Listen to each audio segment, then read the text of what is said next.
Bom, na realidade, eu vou falar sobre as atividades, né? Vou falar sobre um resumo das tarefas no jardim na primavera. Então, a revista, o texto está por aqui, então, logicamente, eu não vou ler isso, porque vocês têm a revista, mas então eu só vou dar uma pincelada. Bom, então, passamos, né, esse inverno, ainda estamos no inverno, um inverno bem rigoroso esse ano, né, com seca. Continuamos com muita seca, né? Então está assim um inverno muito seco. Então estamos entrando semana que vem na primavera. Então o que nós fazemos, né, na primavera? Então um resumo das tarefas principais. Primeiramente nós temos que limpar o nosso jardim de tudo que morreu, apesar que acho que muita gente já limpou, né? Já podou o que tinha que podar. Mas eu perdi muita planta, perdi o que eu mais senti, aquele camarão branco maravilhoso que ele secou inteirinho. Então, e ele aguentou outras geadas, mas esse ano ele não aguentou. Então, em primeiro lugar, a gente faz essa limpeza, a gente tira galho seco, tira muita folha que caiu, porque uma folha no canteiro, folhas secas no canteiro, sempre é muito bom, porque ele protege a terra e não deixa perder a umidade. Mas não pode ser uma camada muito grossa, porque daí o que acontece? As pragas, elas ali ficam um ambiente maravilhoso, úmido e quente. Então a gente tem que ter parcimoniosamente colocar as folhas secas nos canteiros. Bom, poda. Poda, nós fizemos as principais podas do ano que a gente faz, as podas radicais que eu já digo, a gente faz no inverno. Então faz na minguante de julho ou de agosto. E sempre a minguante perto do dia 30 de julho, né, Marilda? Não, é a minguante mais próxima. A minguante mais próxima é mais indicada. Isso, que é mais próxima de 30 de julho, certo? Oi? Foi a primeira de agosto. Isso. Esse ano, a minguante de julho e a minguante de agosto, elas tiveram o mesmo período de dias. Então, o que aconteceu? Até a Marilda, que não tinha pensado nisso, ela sugeriu que a gente podasse algumas plantas em julho e deixasse outras para agosto. E foi o que eu fiz. Eu podei algumas em julho, mas a minha mirra estava em botão, em julho, na minguante de julho, ela não tinha aberto ainda os botões. Aí eu deixei para podar em agosto. E por incrível que pareça, na minguante de agosto ainda tinha uns galhos com florzinha, mas eu fechei o olho e cortei e tudo bem, porque dá uma peninha. Malvada mesmo. Então, a poda. E na primavera, a poda é só a poda de limpeza, de manutenção, é um galho que quebrou com o vento, é um galho lá que está torto, só manutenção. Poda radical, só se houver extrema necessidade, porque a poda principal foi feita em julho ou agosto, né? Deixa eu ver o que mais, isso, só se houver extrema necessidade. Adubação. Então, a adubação é importante, muito importante, eu acho que em qualquer época, e principalmente agora que elas estão vindo com tudo, né? Então, sempre adubar as plantas, cada uma no seu, por exemplo, tem adubo para floração, para enraizamento, essa coisa toda, que tem vários. Isso aqui diz na revista, certo? Então, e os adubos orgânicos são os melhores, né? Como humus de minhoca, composto mesmo orgânico, porque esses protegem, deixam a terra mais tempo protegida e mais úmida. Então, esse é a adubação. E sempre os naturais são os melhores mesmo, né? As regas. As regas aqui a gente tem que ter o bom senso, porque, como agora, né, nós estamos no inverno, mas tem que molhar as plantas, porque estão todas, essa chuvinha que deu, não deu nem para um refresco, né? Então... Todo dia. Ele pegar sol todo dia, fica seco. Então a gente tem que molhar. Tá, lógico que o bom senso que eu digo é o seguinte, onde tem pegando muito sol, bastante água. Lugar sombreado, onde tem aquelas plantas de sombra que quase não bate sol, logicamente menos água. Então eu acho que isso todas sabem e têm o bom senso. Quando a terra está esturricada, muita água. Vamos dizer a Regina, não adianta só benzer, você tem que botar água mesmo, certo? Pragas. Pragas, uma coisa bem difícil da gente acabar, né? Muito difícil. Mas a gente tem que ir dando jeito, né? Com esses inseticidas caseiros, que eu digo, esses preventivos. Tem, aqui na revista também tem falando sobre aqui, ó, as pragas que tem, as lagartas, os pulgões, mosca branca, cochonilha, ácaros, tudo isso que realmente estraga nossas plantas, amarela as folhas. E ali tem várias ideias para combater, né, de inseticidas naturais para combater esses danadinhos. Então, por exemplo, detergente com água e sabão, folhas de tomate macerado, então tudo isso funciona mesmo. Agora, é lógico, quando houver uma infestação muito grande, a gente tem que usar alguma coisa química. E eu uso muito esse spray, que a gente mata mosca, pernilongo, mas tem que ser aquele à base d'água. Então, isso, a base d'água. Tem um lá que diz a base d'água. Tem menos cheio. Hein? Tem bem menos cheio. Isso, e você mais longe e tal. Eu sempre faço assim. Quando eu tenho, às vezes tem uma planta lá que tem muito pulgão, eu passo, deixo um pouco lá e depois eu passo uma mangueirada d'água, sabe? Eu faço isso, tiro assim com a mão, pelo menos protege mais um pouco. Eu penso assim, vem o sol e ainda me queima tudo, né? Então eu passo, spray e depois eu lavo a planta. Para mim dá bastante efeito. Então aqui na revista tem algumas ideias, né, dos inseticidas que ajudam bastante. E sempre é ruim a gente usar coisa muito você acha química. esse spray? Porque eu já procurei no mercado. Tem, tipo SBP. A base d'água. Ele tem assim na lata, ele tem uma parte branca assim que diz a base d'água. Tem uma gota. A base d'água. Porque antigamente tinha um verde, que era casa e jardim. Isso, não tem mais. Aquele não existe mais, eu também já procurei. Mas a Dizia gente tem que- que diluir? Ou ele já Não, vai- você passa direto. Longinho, não tão perto, mas passa longe. Eu sempre passo e dá bem efeito, sabe? E não mata É a planta. favor do vento, né? Porque já contra o vento a gente não precisa. Ah, tem que ser a favor, isso mesmo, é verdade.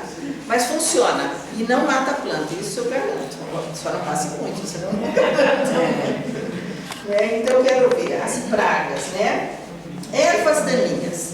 Ervas daninhas é uma coisa assim, diga. Ainda sobre, lá em casa, é casa, né? E lá é tudo misturado. Certo. E aparecem umas lesmas que sobem o caule da árvore e aquele, talvez a Um caramujinho? E não, elas comem a pontinha que é bem tenra da orquídea. Isso aí eu não sei se Marinda Pra tem. mim já aconteceu. Como falaremos depois, tem casinha algumas que vêm pequena, com né? aquela casinha e outras que nem casinha tem que vão Você se procure no teu terreno o que tem que absorve, que segura a umidade. Veja se tem tijolo velho, Madeira pedaço velha. de madeira velha, madeira empilhada, tudo isso. Oi? Telha. Telha. Então tudo isso acumula. Folha Folha não, mas assim, material, que às vezes a gente guarda um tijolo, vou precisar para alguma coisa. Fazer uma limpeza do dentro. Teria que fazer uma limpeza no terreno, porque a lesma procura esses lugares. Então tem que ver aonde que tem o ninho de lesma. Sabe que no curso de Roseiras, um padre lá, e o padre falou o seguinte: a casca de banana, eu, por exemplo, eu sempre usava o líquido da casca da banana. Mas eu falei, nossa, mas vou jogar fora vou pôr no lixo. Aí ele falou que a casca de banana chama essa lesma. Então, daí, o que a Marlene explicou? Como que ela faz com a casca de banana? Ela bate no líquido, deixa por uns dias, daí bate tudo no liquidificador, rende bem mais, porque aproveita ainda a casca de banana. Então, eu já fiz isso. E daí você, um tanto, você coloca no regador, um tanto, completa com água e rega as plantas. Pronto. Já vai. Não, acabou. Não, acabou. Eu achei que só repetir que as crianças mas eu nem estou pensando, né? Ela disse o seguinte, que a casca de banana atrai os caramujos, as lesmas, né? Então, o que ela faz? Ela colocava nas plantas, deixava de molho e só usava água. E agora não, ela aprendeu com a Marlene, que ela bate a casca de banana com água no liquidificador, rende mais, e daí ela molha as plantas Completa com eu coloco um tanto do líquido da casca da banana. Meio a meio? Nem um pouquinho menos, tá? E Certo. daí completo o regador com água, então rende bastante. Certo. Antes, por exemplo, eu usava 2 regadores ou 3, agora eu uso 4, porque aquilo fica mais grosso. Então, provavelmente assim, 80% água e 20%. Exatamente. Então, 80% mais ou menos de água e 20% daquela infusão. Daquela mistura. Certo? Daquela vitamina. Aí molha tudo. E acho que porque tem bastante potássio. Então, as plantas realmente vão. Só falta Uma observação importante. Você encontrou a lesma, Não mata. não mata ela ali. Porque quando você mata, ela exala um odor que informa as demais que ela morreu, ela morreu. E aí as demais dizem, o perigo, vamos nos multiplicar para poder superar o perigo. E aí elas vicejam. Então tem que catar e botar fogo longe do seu jardim. E se puser sal? Veja bem, tem gente que coloca sal. O que vai acontecer daqui a 2 anos de sal no seu jardim? Vocês aprenderam na aula de história sobre o Tiradentes? Nossa, Vocês não aprenderam essa história do Tiradentes?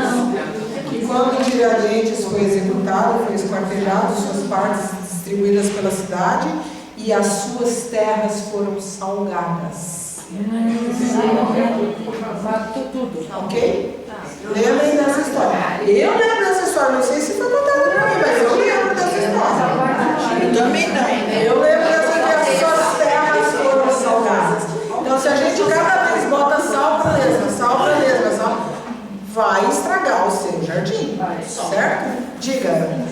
O que eu fazia, eu colocava cerveja, Isso. para ter que me amarga. Só quando a Heineken. Agora eu colocava cerveja, né? Num pano, alguma coisa, daí ia recolher ali pelas 10 da noite, 11 da noite, eu ia com uma lanterna colher. Mas eu já ia com plástico, 2 sacos de plástico com sal dentro. Então eu juntava e punha ali. Então ela acabava, né? Depois fechava bem aqui. E o que criou lá em casa foi justamente tijolo, aqueles de buraco. A gente fazia uma cerquinha com aqueles tijolos, ficava até bonitinho. Ali foi uma criação Maravilhosa. uma criação maravilhosa. Daí eu tirei tudo aquilo e acabou. A lenha marrom também adora isso. Agora, buraco assim de tijolos. Eu daí acabei e nunca mais. Diga, Márcia. Já falaram da aranha marrom, que eu não ia falar? Curitiba tem índice de escorpião muito alto. É. Tijolos, telhas, qualquer tudo é motivo para escorpião. Nossa, eu não sabia Por disso. isso, barro as suas botas antes de calçar. Ah, é verdade. Thaís, Eu chacoalho tudo antes de calçar. Esses tijolos de furos, Sapato, né? pra fora, tênis. Tinha alguns em casa, o que tinha lá? Morcego. Muito morcego. ah, morcego. Curitiba, principalmente às vezes, tem muito morcego. Daí Deus está, quer dizer, eles são protegidos, né? Tudo bem. Então, não sabe. Mas você não precisa contar que você achou. Por exemplo, na dica assim, na coisa da churrasqueira, da chaminé da churrasqueira, aí meu marido falou assim, vou fazer churrasco. Eu disse assim, não, tem filhotinho de passarinho ali em cima, tá apertado. Filhotinho de passarinho, tudo morcego. Meu Deus, olha que Passarinho bonitinho. Colocava uma luz bem forte na boca da churrasqueira lá e ficou lá e depois eles foram embora. Então, quando a gente coloca tela nas chaminés lá, tem que ser tela dupla, tela tripla. Porque eles entram mesmo. Quer dizer, Isso somente a área muito verde, quer dizer, é complicado mesmo. Por isso que a gente tem que tomar muito cuidado mesmo, né? Cobra. A Sally vai falar da cobra? Não. Quero saber disso. No jardim a gente todo cuidado é pouco, né, gente? É por isso que a gente tem que ir de sapato fechado, manga comprida, é desse tipo de proteção, calça comprida, exatamente, luva, se for o caso. Fale, Helena. Se a maioria sabe que quem vive em terra no jardim tem que periodicamente fazer vacina antitetânica. Sim, mas o quê? Vacina antitetânica. Quem vive em terra no jardim tem que, dura 10 anos, eles periodicamente têm que fazer vacina antitetânica. Porque você se corta, pega na terra, né? Boa dica mesmo. Às vezes a gente esquece mesmo, mas é sempre válido reforçar. Mas tem uma coisa interessante na pandemia. Não, na pandemia não. Quando teve aquele racionamento de água, então a gente não tinha água de açúcar, não me lembro, né? E eu me lembro que a minha diarista tirava a mangueira da máquina, punha em baldes e lavava, né, os fundos lá da minha casa tudo com aquela água da máquina.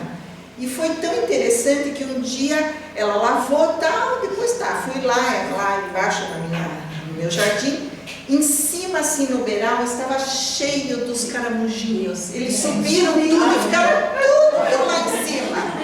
Primeiro que era alto para eu pegar, mas eu falei, vocês vão descer, eu vou catar vocês, né? Então fugiram da água com sabão. Viu? Isso, olha, espanta também. Vai pro vizinho. A cerveja trai, água com sabão espanta. Joga no vizinho. Joga no vizinho, é verdade. Não, a vizinha é Odete, minha amiga, daí eu não posso jogar. Cerveja sim. Diz que uma fruta assim, tipo melão, né? Diz que você coloca ele, a casca assim do melão, com a boca assim para baixo, meio com uma abertura, diz que eles entram ali, depois é só você pôr no plástico e já jogar no lixo. Pelo menos que eu tenho visto e lido por aí. Ter um sapo também ajuda. Sapo também, mas não tem mais sapo. Antigamente tinha muito sapo, hoje sumiram, né? Lá em casa eu estava com uma infestação de caramujo e uma vez entrou um sapo pela sala, pela porta da sala. Entrou e até a gente deixou. Claro. E sumiu, assim, diminuiu drasticamente a infestação de caramujo. Não deu cria lá. Não deu cria porque era sozinho. Isso Meninas, então, olha, sobre as ervas daninhas que eu comecei a falar, né? Que erva daninha é uma coisa assim muito difícil, acabar é impossível. E sabe que outro dia alguém postou em um dos grupos mostrando um canteiro de ervas daninhas. Foi você? ervas daninhas. E o que eu achei muito interessante é que a Marlene respondeu, e uma coisa que eu nunca tinha pensado, que a terra é um Banco de sementes. banco de sementes da natureza. Então, realmente, você pode limpar, eu vejo com as minhas floreiras lá, eu limpo a minha floreira, que eu vou plantar qualquer coisa, eu limpo, tiro tudo.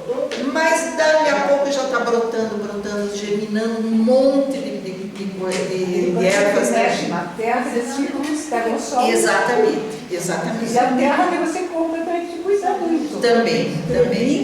Não, e daí, assim, você aduba as tuas plantas. Lógico que você está adubando as ervas, as danadinhas, né? Como dizia a Eliane e a Denise.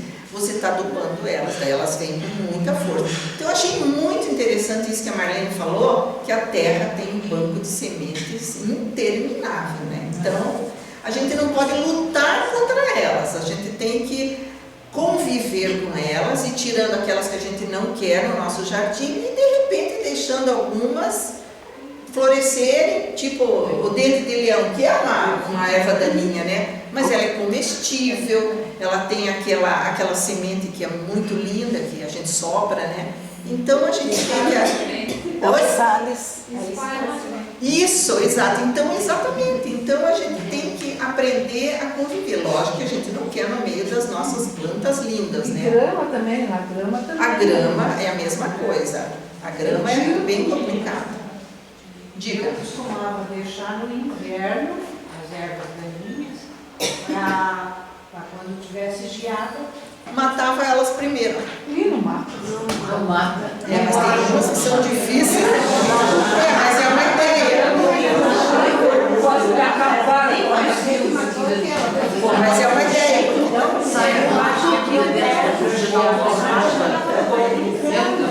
Tá certo. Então eu deixava. Claro. Principalmente as verduras, né? Certo. Eu deixava, ficava da altura da. Aí na chegada. Elas eram as primeiras aí. Protegiam. Então, é como as ervas daninhas no gramado, né?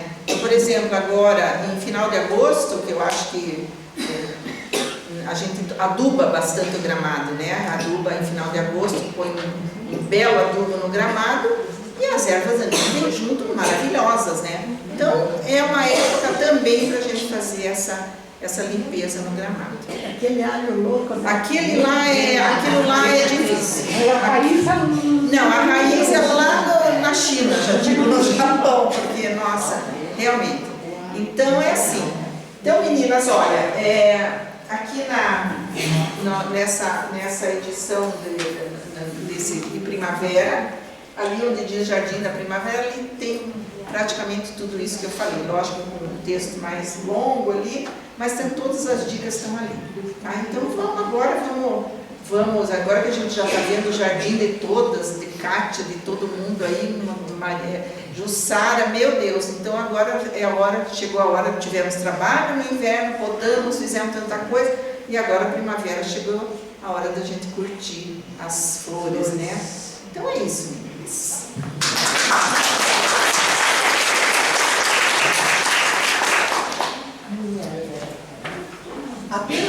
Apenas um complemento aqui nessa parte da Lu. Alguém falou da terra no gramado. Quando nós fazíamos os cursos de jardinagem com a dona Regina, ela orientava a não colocar terra no gramado, né? Porque a terra, ela sempre vem com semente. Por mais que eles digam, a minha terra eu tiro lá do fundo do barranco e tal. Mentira. Sempre vem com semente. Então, o que a dona Regina ensinava? Afofar o gramado com afofador, aquele garfo ou afofador mesmo, e adubar, né? Então, desde que eu comecei a fazer curso com ela, eu tenho um gramado grande na minha casa, nunca mais coloquei terra no gramado. Aí o jardineiro chega no inverno, agora ele já aprendeu, né? Mas chegava, agora é hora de pôr a terra, porque eu acho que ele ganhava isso também, né? Não, aqui não vai terra, né? Porque a terra também ia elevando o nível do gramado. Impactando. E os canteiros, né? Não vai mudar, faz aquele foto. Não tem condição. Então, Marina, e quando tinha uma depressão no gramado, ela mandava a gente pôr areia. Areia. E daí a grama cresce. Eu tirava aquela placa de terra, de grama, e punha por baixo. Aí fica... Sim, exatamente. Mas se nivela. Aqui é trabalhando que deu quando eu fiz isso no meu jardim. Oi, Silmara. E na praia, o jardineiro acabou de me mandar uma gravação de 5 minutos pedindo para eu pôr terra, quase na areia, só tem mato e não adianta nada e eu não sabia fazer. Então você se benza. Manda o jardineiro embora.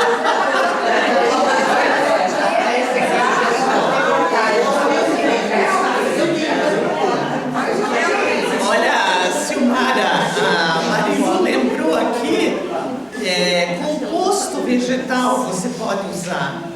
Uma ideia que nós tivemos aí conversando no café, aquele menino que fez a palestra na Marlene, Igor, ele está produzindo, né, aquele composto. E aquilo é uma boa ideia. Sim. Né? Você espalha no gramado. Não usa terra roxa. Não, mas a Yara está falando, o rapaz da terra roxa, o Pedro, é outra possibilidade. Aquele lugar, Ibicum, como é que era o nome? Lá na Fazenda Rio Grande. Aquele composto dele também é vegetal, não é? Das aparas, né? Das aparas que a prefeitura faz, ele moe e tal. Porque ali não vai terra. Ele fazia compostagem. É outra ideia. Ó, 3 possibilidades já. Inclusive, a Marlene também já pegava ali também. Já tem mais. Não é fácil. Outra coisa, falaram das ervas daninhas, mas se deixar florescer, forma semente. Então a ideia é podar antes da flor, ou quando estiver em flor, antes de dar semente, podar o gramado. Porque vem a priminha da flor, isso. É duro. E quando tem trevo, fazer assim, resolve. Não, eu não li. Quando você tem muito trevo, tem lugar que trevo arrasta e arrasta. Que é para pôr alguma coisa para eles vão pegar. E só vai ter efeito no ano seguinte, né? Porque eles demoram para absorver e mudar o pH do solo completamente. Está bem alto, melhor que eu. pH alto. Pegar minha água no pH alto. Quando tem típico. Trevo é basicamente uma planta de inverno. Tá? Em princípio, é uma planta excelente para fixar nitrogênio. Se você tem muito trevo no seu gramado, Tem muito nitrogênio. não é que tem muito nitrogênio, o seu gramado vai se beneficiar. Mas se você acha que ele vai matar o seu gramado, em princípio não vai matar. Porque fica frio. Porque ele é sazonal. Né? Ele é sazonal. Mas é mais fácil você só passar o cortador de grama em cima. Se ele está desejando muito. Espera crescer. Roça ele. Roça ele. Eu não diria que ele vai muito. O pH nosso médio aqui, da região, é 5,5, 5,8. Curitiba. Pela sua topografia, pela sua história geológica, tem um pH levemente ácido.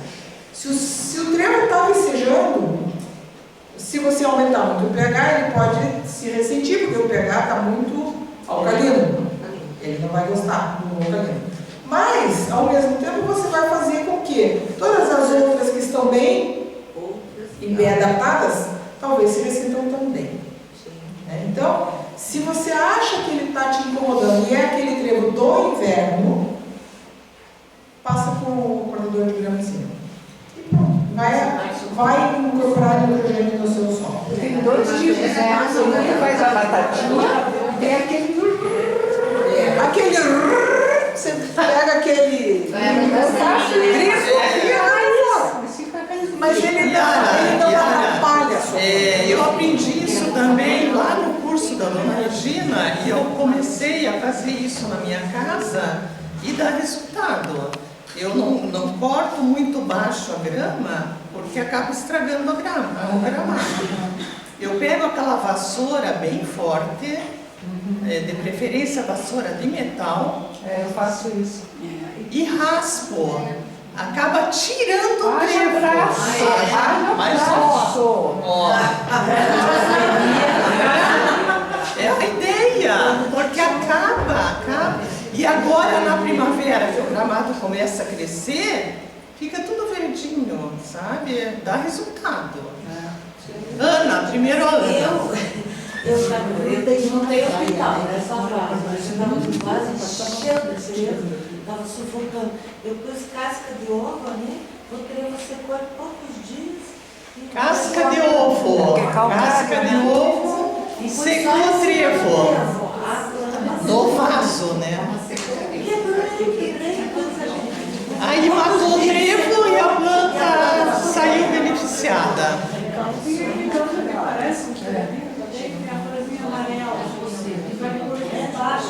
É a mesma coisa, é um outro tipo de trevo. Ou você varre, ou se for num vaso, coloca casca de ovo. Sabe? Alguma outra pergunta, alguma outra questão? Só a casca? Não, ela triturou a casca e juntou em cima. Aí você faz experiência, faz você torrando, vai sem torrar, vai fazendo experiência. Mais alguma dúvida com relação ao gramado? Oi? Os pessegueiros são cheios de pequenos. Eu tenho pessegueiro bem na frente da minha porta principal da minha casa. Ele está assim cheio. Mas os pêssegos já nascem bicho.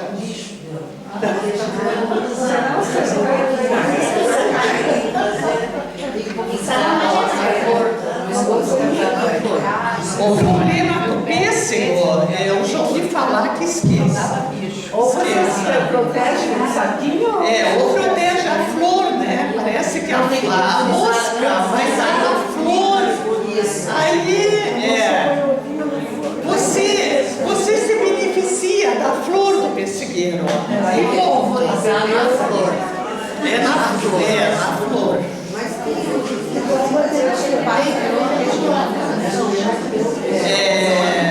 Liliane, tem inseticida que você passa na flor, na época da floração. Tá? Mas aí por início. O pêssego já está com o bicho vem da mosca.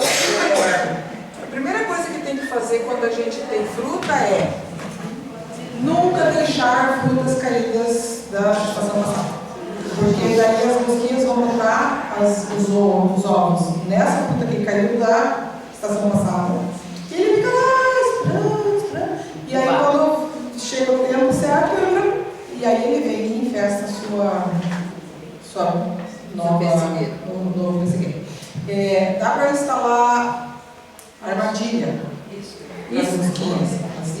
Então é a garrafa d'água, uma garrafa PET qualquer, daí você divide ela em 3, mede ela, um terço ou 2 terços. Num terço você faz buraquinhos pequenos do tamanho do bicho, não pode ser enorme, tem que ser buraquinho que o bichinho consiga entrar, mas que ele não consiga sair com tanta facilidade. E como todos esses insetos, eles entram e a tendência natural é subir, porque eles são atraídos pelo que quer que você coloque ali na garrafinha, ele entra, bebe, e aí dentro da garrafinha você vai pôr água com açúcar, água com vinagre. Qual é o cheiro que fica o pêssego podre? Né? Ele faz quase um vinagre, né? Quando ele entra em deterioração, quase um vinagre. Então você vai pôr uma água com açúcar, vinagre ou um pêssego. O bichinho vai entrar, vai se alimentar e vai subir para ir embora. Ele sai voando, feliz. Quando ele vai para cima, não tem onde ele sair. Por isso não dá para fazer furinha em cima, é furinha embaixo. Às vezes você faz a armadilha e enche furinha em cima, daí o bicho vai embora. Não é? Então você põe mais embaixo, próximo do limite que você vai pôr a água, e aí o bichinho vai entrar, e daí ele vai subir, vai bater, e vai cansar e vai morrer. Naquela aguinha que você deixou. Tá?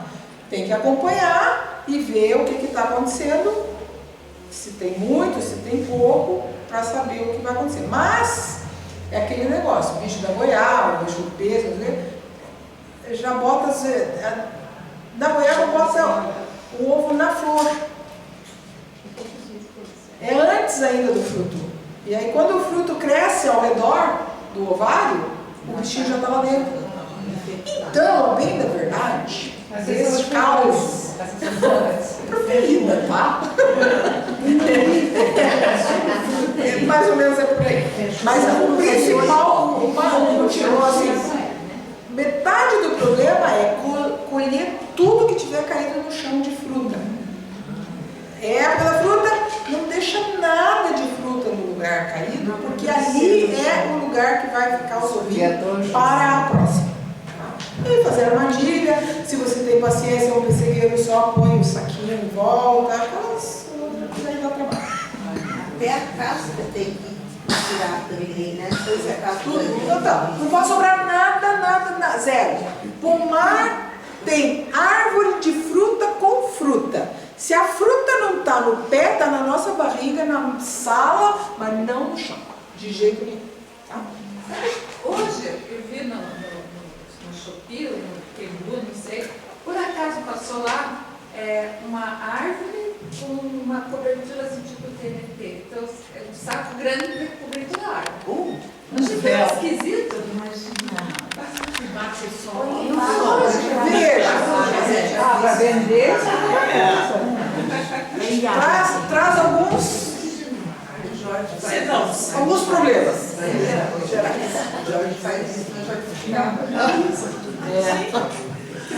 A Marilu está falando que o marido dela faz isso na jabuticabeira. Na jabuticabeira, mas deve ser pequena, né? Pequena. A jabuticabeira, ela desde pequena já começa a enxergar. Pessoal, vamos para as orquídeas. Tá bom. Vamos para as orquídeas. Então, nós vamos falar sobre algumas orquídeas floridas na primavera. Algumas, tá? Poucas, porque o tempo, né, é curto aqui. Como é o nome dessa? Dendróbio nobilis, né? A espécie é dendróbio.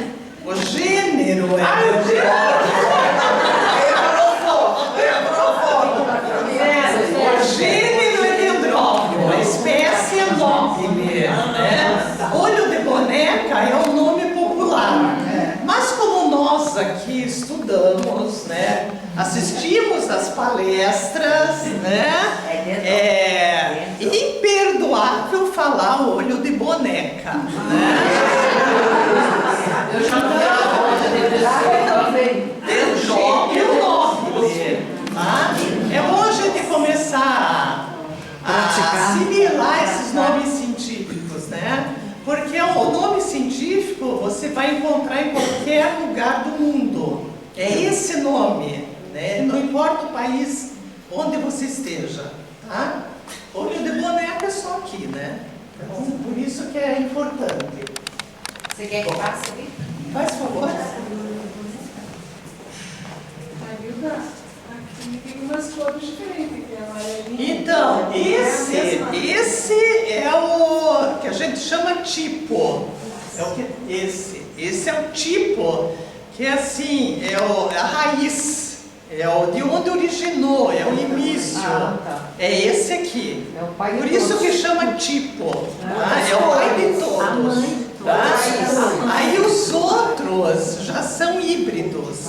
Porque daí já pega a cor de uma outra planta e vai modificando as cores. Esse aqui é o pai de todos, a mãe de todos. A mãe. Bom, aqui é a planta da primavera. Essa planta, inclusive a exposição do final de semana, a principal ali, o corredor principal, tinha essa planta aqui. Ela era a homenageada, Cattleya intermédia. Essa planta é nossa, ela dá desde São Paulo, do litoral de São Paulo, até o Rio Grande do Sul. Atualmente o Rio Grande do Sul é que está, digamos assim, explorando mais, então eles fazem até exposição só com ela, eles estão se empenhando mais na Cattleya intermédia, mas é nossa, tá? É nativa. E eu trouxe uma aqui para vocês verem o tamanho dela. Ó. Então essa é a Cattleya intermédia. Gente, tenham ela em casa, porque ela não dá trabalho nenhum. Ela vai em árvore? Ela vai em árvore, eu já tive em árvore. Ela vai em vaso de cerâmica, vai em vaso de plástico, vai em tronquinho. Olha, onde vocês colocarem, ela se desenvolve. E não dá trabalho. Ela não tem doença, ela não tem praga. É uma planta que só vai envelhecer. Ela é mais resistente. Isso, por ser nativa. Tá? Então, toda planta nativa a gente tem que ter em casa. Porque elas não vão dar trabalho nenhum. E é linda, né? E é linda. É muito linda. Ela dá de cacho. Essa daqui está com 2. Mas tem Cattleya intermédia que tem 5, 6, 7. Essa é para o sorteio? Não. Não começa.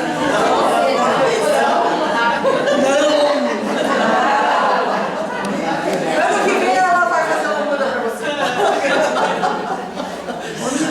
Você precisa ter que vai mudar pra gente. A exposição do final de semana. Né? Mas tem muitos orquidários que vendem Cattleya. E aproveitem a época, porque é a época de floração dela. Agora tem orquidário, onde aqui? Ali em Santa Felicidade tem alguns. E lá em São José, onde a gente vai, também tem alguns. Alguns outros aqui, que eram mais centrais, não tem mais. Mas às vezes até em floricultura encontra. É mais difícil encontrar Cattleya intermédia, mas encontra. O Rogério está fechando, sabia? Acho que já fechou até. Já? Mas era longe também, né? Eu acho que aqui em Santa Felicidade tem ali a Chácara Suíça. Eles sempre vão nas feiras. Eles sempre estão nas feiras, exposições. Chácara Suíça, não é a flor da Suíça, é Chácara Suíça. Ali eles vendem. Lá na Rosita não tem? Na Rosita deve ter, né? Claro que no... Lá é muito caro.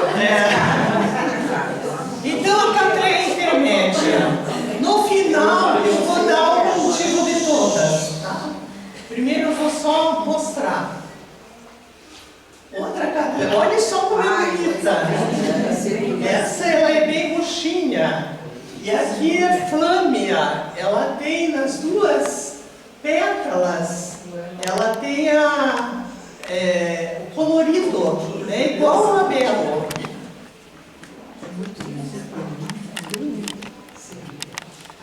Essa daí é o mais colorido, o labelo. Tem umas listinhas também. E essas aí são daquele tamanho também, Marina? Todas desse tamanho. Desse tamanho. A foto da impressão é maior. Essa é bem escura, então vejam que tem várias cores. Mas é nesse tom, tá? É do rosa pro lilás, pro rosa. É mais ou menos assim. Essa só tem um labelo ali bem clarinho. Esse já começa o dendróbio. Então aqui agora eu vou falar dos dendróbios. Primeiro eu vou mostrar, depois eu vou falar um pouquinho, que eu trouxe dois ali. Esse é o pierardi. Então a característica de alguns dendróbios é perder a folha e daí da floração. Então esse daqui, ele cai, os pendões florais caem e não tem folha, né? Só a flor. E é primavera. Primavera. Ela vai dar mais no final, tá? Ali por novembro. Tá? O meu também não começou com botão ainda. É novembro. Tá? Ele parece um papel. Então é gostoso de olhar porque é bem delicado. O dendróbio fimbriatum, ele tem uma rendinha, né? No labelo. E a cor dele é muito linda. E ele dá encaixo, né? Aqui vocês estão vendo que tem um cacho aqui, tem um cacho lá para trás. Aqui ainda tem folha, mas a tendência é alguns ficam com a folha. Então esse daqui, quando floresceu, ainda tinha folha, mas a tendência é ele perder as folhas. Esse, ele dá o cacho para cima, depois cai. Crisotopsum, é todo amarelo. E o labelo tem cor de gema, aquela gema bem forte. Da minha caipira. Caipira. Esse é o dendróbio lutigese, é bem pequeno, ele está aí numa placa de chachinha antiga ainda. E vejam que na placa tem aqueles líquens. Esse líquen, o jardim que tem cítricos, o cítrico tem muito líquen. E aí parece que tem esporos esse líquen. E aquilo se espalha. Só que daí ele acaba invadindo todos os substratos e o líquen vai crescendo, vai criando um tipo de uma flor e aquilo encobre as raízes. Mata. Então, assim, tem que ir tirando o líquen. Antigamente, eu amarrava muitas orquídeas nas minhas laranjeiras. Tive que tirar tudo.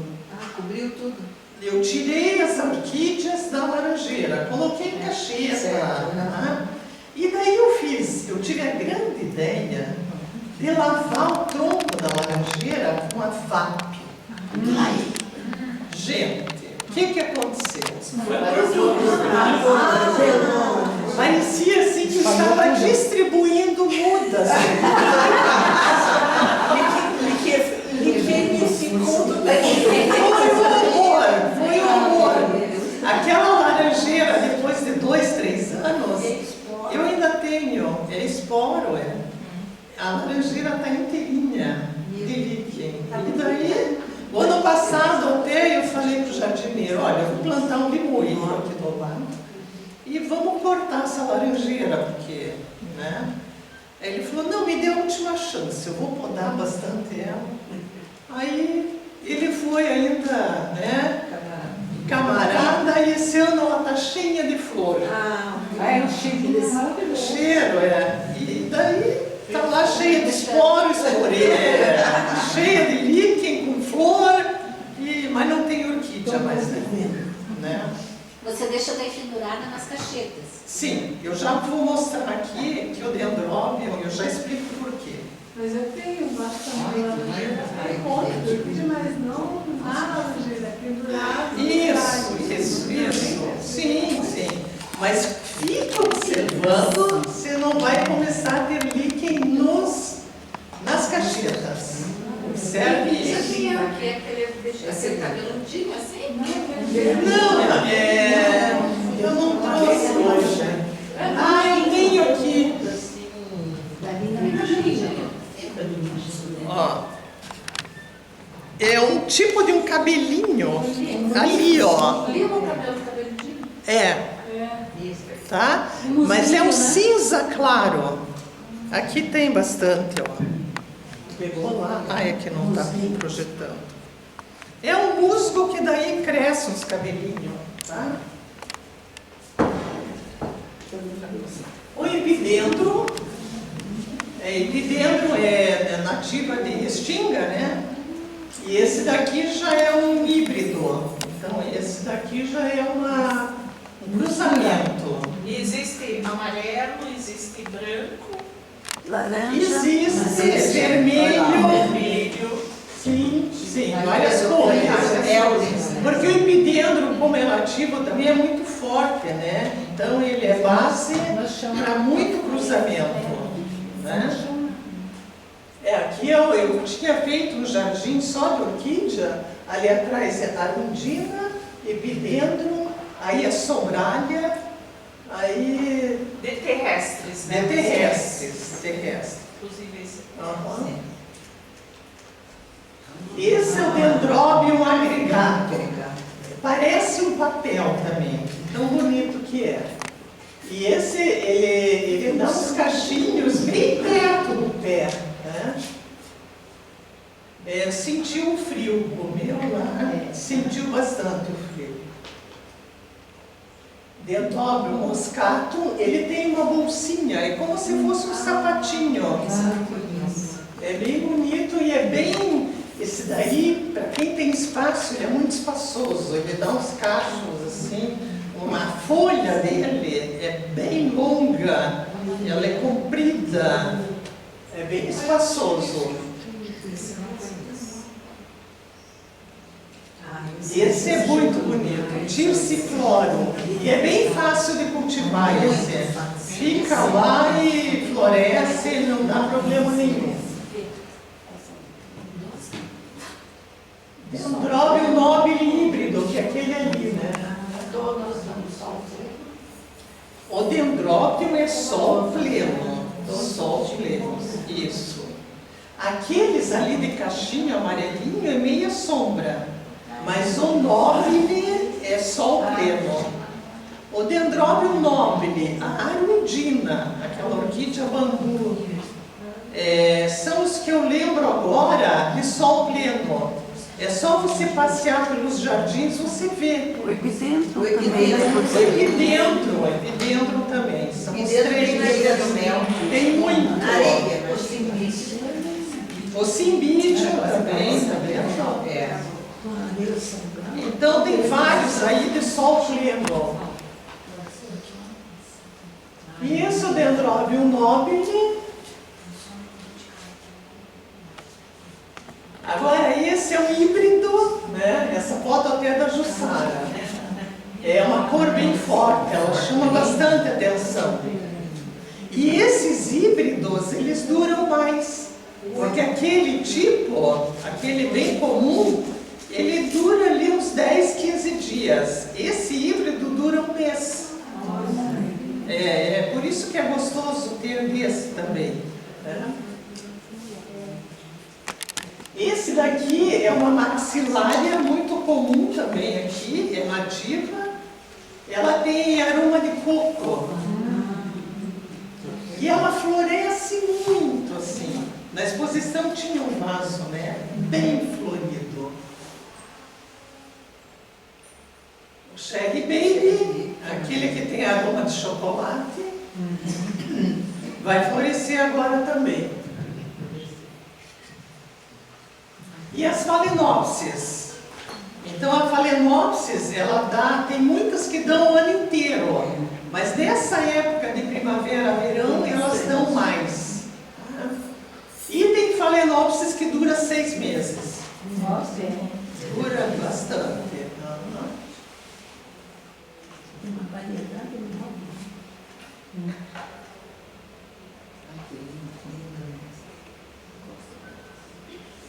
Essa é a Lélia tenebrosa, coitada, né? Com esse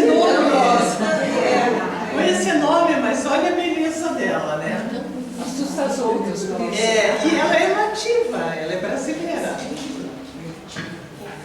E a as lélias purpuratas. Quem não tem ainda, por favor, tenha. Porque ela também não dá trabalho. A flor dela é maior que a intermédia. É maior. E dura, e dá encaixo, e não precisa fazer nada demais. O meu pai tinha lá no Xaxim antigo, tinha umas toceiras, essa daí, elas só eram molhadas com a chuva, porque ele não dava água, não dava adubo, e dava uns cachos maravilhosos. Então, ela responde, né, com muita beleza. É muito bom ter a purpurata. Por dentro ela tem aquelas listinhas dentro do labelo. E tem essas cores também, né? Porque tem vários híbridos. Essa é a rubra. Essa é totalmente branca, só labelo colorido. Em novembro, Joinville, na Festa das Flores, ela é homenageada também. Então, quem tiver a oportunidade de ir para Joinville, a festa é sempre ali pelo dia 15 de novembro. Aproveitem para comprar uma lélia purpurata do gosto de vocês e cultivar. Vocês foram no passado, né? Uma van? Foram com uma van, com a NET, né? Tour da NET.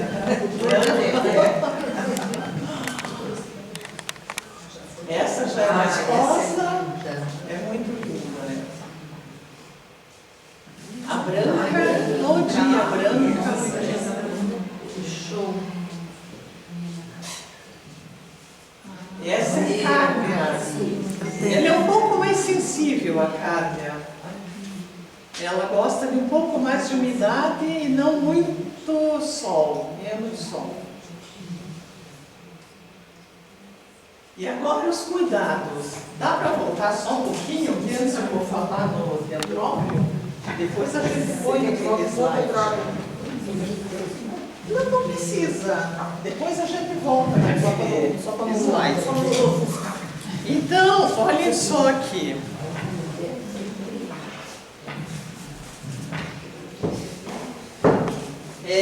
Eu vou falar para o dendróbio agora está florido, tá?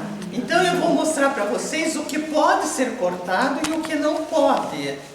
Primeiro eu vou esterilizar minha tesourinha aqui, com o maçarico. Então o dendróbio está em flor. Vejam bem que ele floresce. Essa haste que está florida, ela não tem nenhuma folha. E às vezes me perguntam assim, mas essa que já floresceu, eu posso cortar fora? Não, porque ela ainda continua durinha e ela está dando nutriente para a planta em geral. O que você pode cortar do dendróbio? Somente essa haste seca. Aqui, ó, essa aqui corta lá embaixo. Tá? Depois eu pego ali. Então, somente a haste bem seca. Essa haste que está durinha, mesmo que ela já deu a flor no ano passado, deixa ela lá. Tá? Ela vai dar força, porque senão vocês vão cortar tudo. Vai ficar só essa haste com flor, e daí o broto, ela vai ficar com pouca resistência. E na hora de comprar, como é que eu compro um dendróbio, né? Eu só compro dendróbio se tiver um brotinho do lado. Então, olhem só, eu tenho haste floral aqui, ó. Já grudada na haste floral, eu tenho esse broto. Então, não comprem dendróbio que não tenha broto. Porque o broto é o que vai dar flor no ano que vem. Se vocês comprarem sem broto, não vai ter flor no ano que vem. Tá? Então, olhem só. Ali eu tenho um broto, aqui eu tenho outro broto, esse que está com uma folha nova, Veja que tem um botão aqui e ele nasceu dessa haste que vai florescer. Tá, pode ver. Aqui eu tenho outro broto e aqui. Você deu a luz, Maria. Aqui, ó. Ah, agora eu já vi. Ali, ó. Tá vendo? Aqui também, ó. E já tá nascendo outro ali. Aqui, ó. Tá? Então, vocês só podem. Quer fotografar? Vai fotografar lá. Aqui, ó. Aqui, ó. Saber da informática. Lá vai tirar uma foto e postar. Vai guardar. Porque nós somos muito. Então, alguém me perguntou, como é que eu faço a muda do dendróbio? Não vai fazer a muda agora, tá? Ele está com flor, espera cair a flor. Então, olhem só. O broto...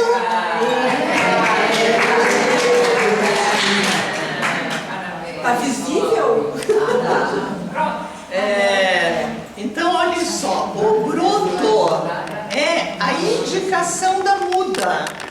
Então, eu tenho o broto, 2, 3 e 4. Então, eu posso ter 4 mudas.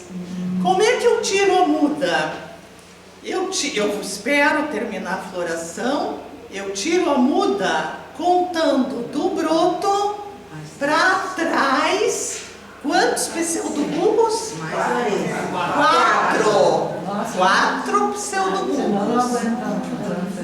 Senão ela não vai florescer o ano que vem.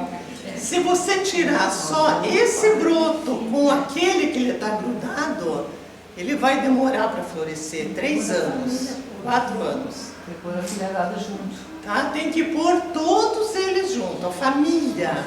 A orquídea é família.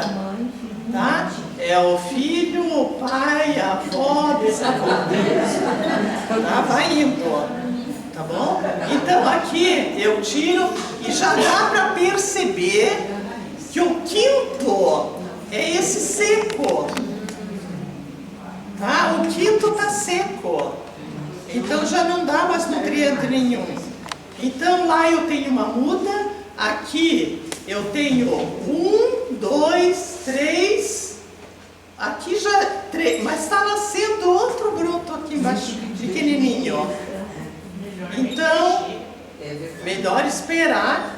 E quando vocês forem tirar...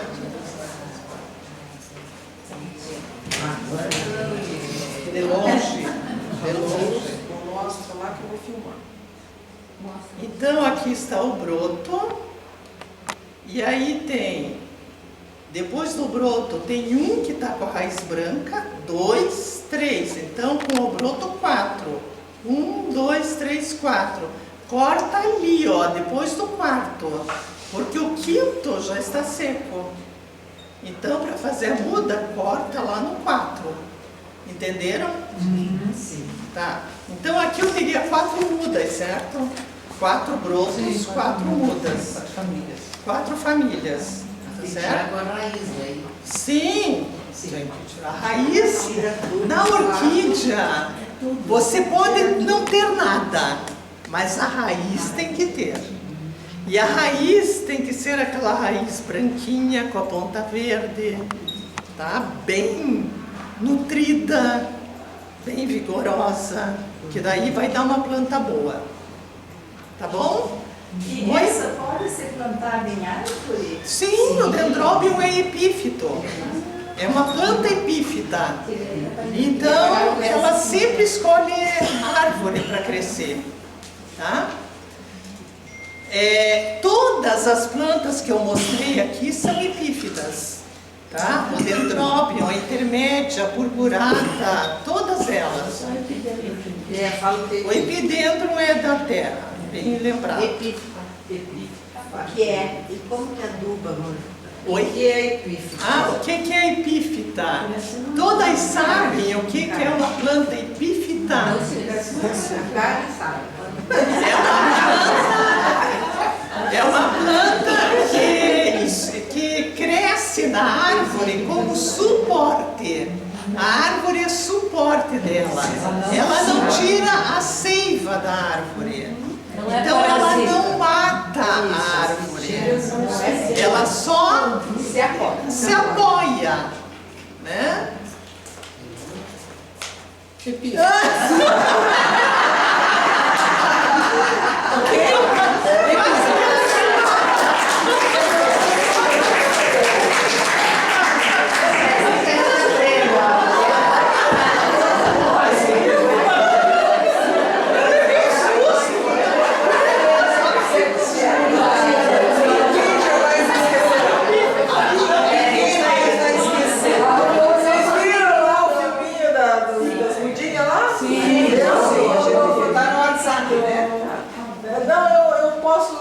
Eu vou postar no palestra.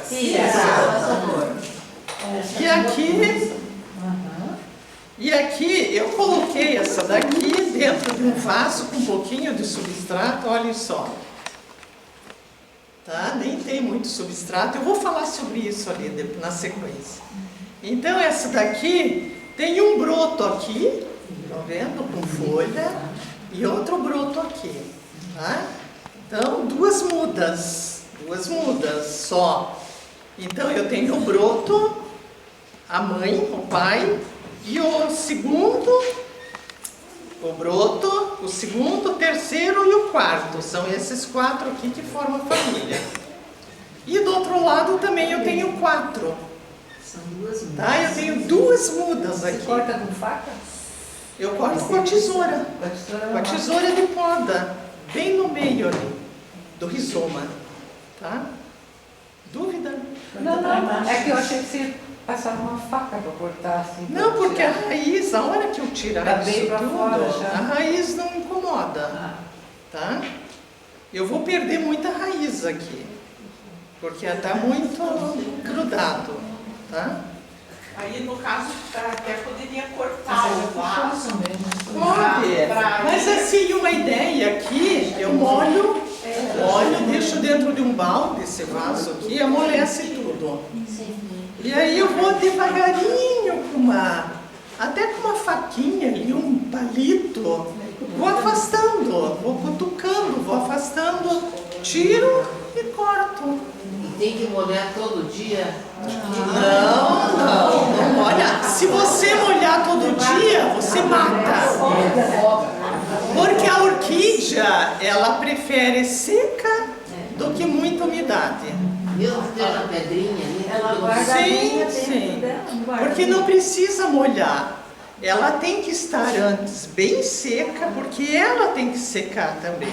Ela estar seca para uma nova rega. Tá? Mesmo que tenha só pedrinha, no meio das pedrinhas ainda vai ter pedrinha úmida.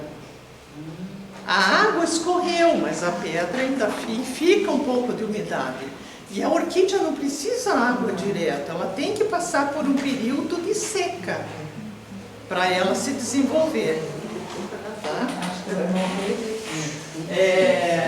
Daqui a pouco a gente fala lá, mas eu quero falar para vocês agora sobre a caixeta. Então, a caixeta, ela pode fazer as partes de uma árvore. A orquídea epífita, ela se encosta na madeira, na árvore. É a mesma coisa aqui. Então, se vocês amarrarem bem uma orquídea na parede da caixeta, ela vai pensar que está numa árvore. Nem precisa substrato. Nossa, nem precisa da invasão, nada. É só amarrar aqui. Sim, pulveriza. Só pulveriza. Tá? É como na árvore.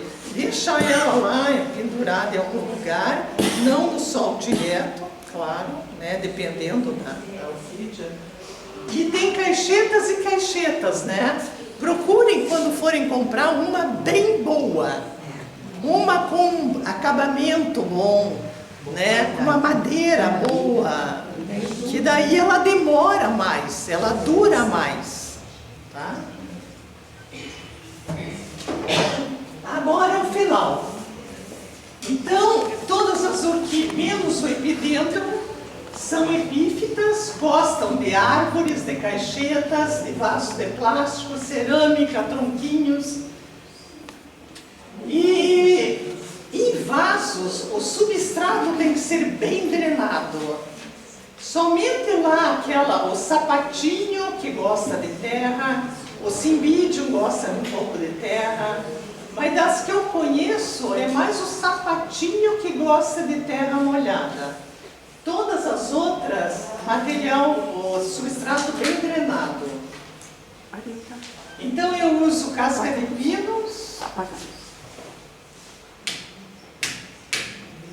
Eu uso como substrato casca de pinos, carvão e pedrisco. Mas tem muitos orquidófilos usando só pedrisco e carvão. Já estão eliminando casca de pinos. Adubação. É só você comprar o teu adubo preferido e seguir a orientação do rótulo. Mas não é bem aquela orientação, sempre coloca um pouquinho menos. Porque se você coloca adubo demais, pode matar a planta. E o que está recomendado ali, às vezes, pode ser demais para a tua planta. Porque a indústria quer vender, né? Então você sempre diminui pela metade a dosagem. Desculpa, eu tirei do banheiro. Regas mais seguidas, agora que a gente vai começar com o calor, regas mais seguidas somente se a temperatura passar de 25 graus. Tá? Então, por enquanto, 2 vezes por semana é suficiente. Mais do que isso, no final dessa semana, por exemplo, vai esquentar. Então você vê se ela não está muito seca já, daí pode molhar de novo. Tem previsão de chuva também, né? Tomara que chova. Tomara. Precisando. A iluminação é sol ou meia sombra. Então a gente tem que ver da onde que é a planta, o que ela mais gosta. A gente tem que observar também os jardins. Podem ver que muitos jardins têm o dendróbio no jardim, é sol pleno. É isso que ele gosta. Então o dendróbio gosta de sol pleno, que é esse aqui, né? A arundina, o epidendro, o cymbidium, é sol pleno. Todos os outros meia sombra. Meia sombra embaixo de uma árvore, ou um sombrite. Né? E o último...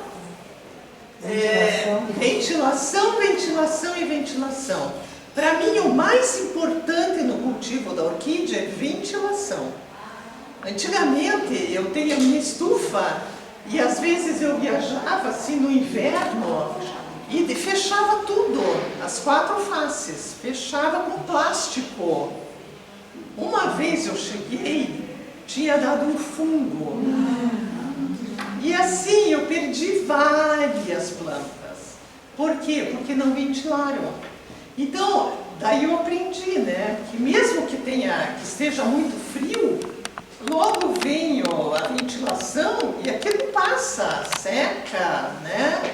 Então é mais importante a ventilação do que rega, do que iluminação.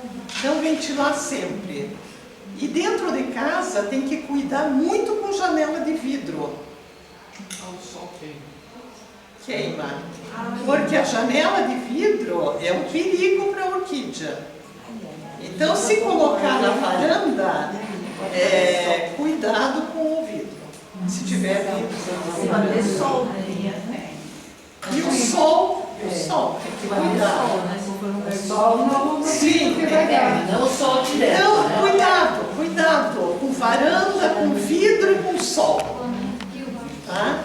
Marilda, Oi? tem uma senhora que eu vendendo orquídea lá Na exposição? ela falou para mim que as orquídeas gostam que molha a noite. É verdade isso? Eu não acho. Ela gosta de molhar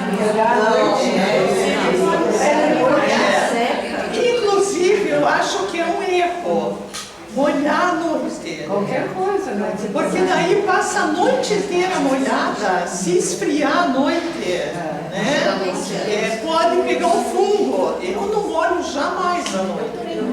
Oi? Mas eu ouvi uma frase que orquídea não gosta de dormir com o pezinho molhado. E não é só orquídea, né? Eu acho que as outras plantas você não vai molhar o vaso.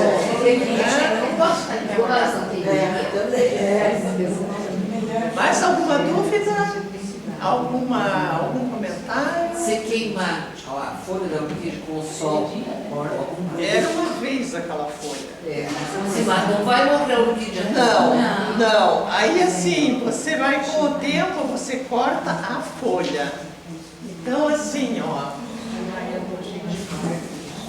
Se essa folha queimar do sol, com o tempo você vai e corta a folha, você não corta o pseudobulbo. Porque o pseudobulbo é importante para ela, vai dar nutrientes. Corta a folha, ela não vai formar outra folha ali, mas não vai ficar feia com aquela queimadura na folha. Assim como o bichinho, praga, às vezes dá uma cochonilha, a cochonilha é um perigo, né, para a orquídea. Mas ela fica aquela mancha na folha, aquela mancha não vai sair. Então assim, quando que ela curou do fungo, da cochonilha? Quando o broto novo nascer sem nada. Então depois, com o tempo, você vai cortando as mais antigas. Eu não corto, eu espero que ela caia, sabe? E as novas é que brotam sãs, sem problema nenhum. Outra coisa, essa casquinha que dá em volta do pseudobulbo, eu tiro ela quando ela começa a soltar. Porque ali atrás é que esconde a cochonilha.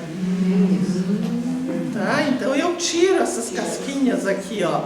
Mas assim, eu não posso cutucar com unha, porque eu posso machucar, ferir e ser entrada de fungo.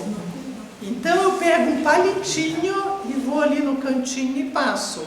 Ou espero ela abrir um pouquinho mais velha e puxo. Tá? Que mais? Tem um fungo que é bem redondinho, é um círculo. Às vezes dá. Então, eu li isso num livro muito antigo, na época que não existia fungicida ainda, 1949. Ele orientava você ir bem no meio da rodinha do fungo e cravar a unha do polegar. Furar a folha com a unha do polegar. Porque daí a bactéria que tem na unha mata o fungo. Não adianta ela falar, vai estar lá. Então você acaba com o fungo, é impressionante. Você testou? É impressionante. Você testou? Várias vezes. Que cor que é o fungo? É escuro. Preto. Ele fica preto, né? É bem escuro. Vai amolecendo já. Ele vai depois com o tempo amolecendo. Aí a gente vai com a unha ali. Um dia eu aquela época do fungo, você viu lá, saí com a unha. Quase escolou a unha. Mas o fungo, resolveu. É uma boa, porque não precisa. Porque assim, o fungicida sistêmico, ele faz mal pra gente. É um veneno pra gente. Então, assim, eu não uso fungicida sistêmico, não uso. Eu perco a planta, vou lá, compro outra planta, mas eu não uso aquele fungicida. Então, assim, quando aparece esse fungo de rodinha, eu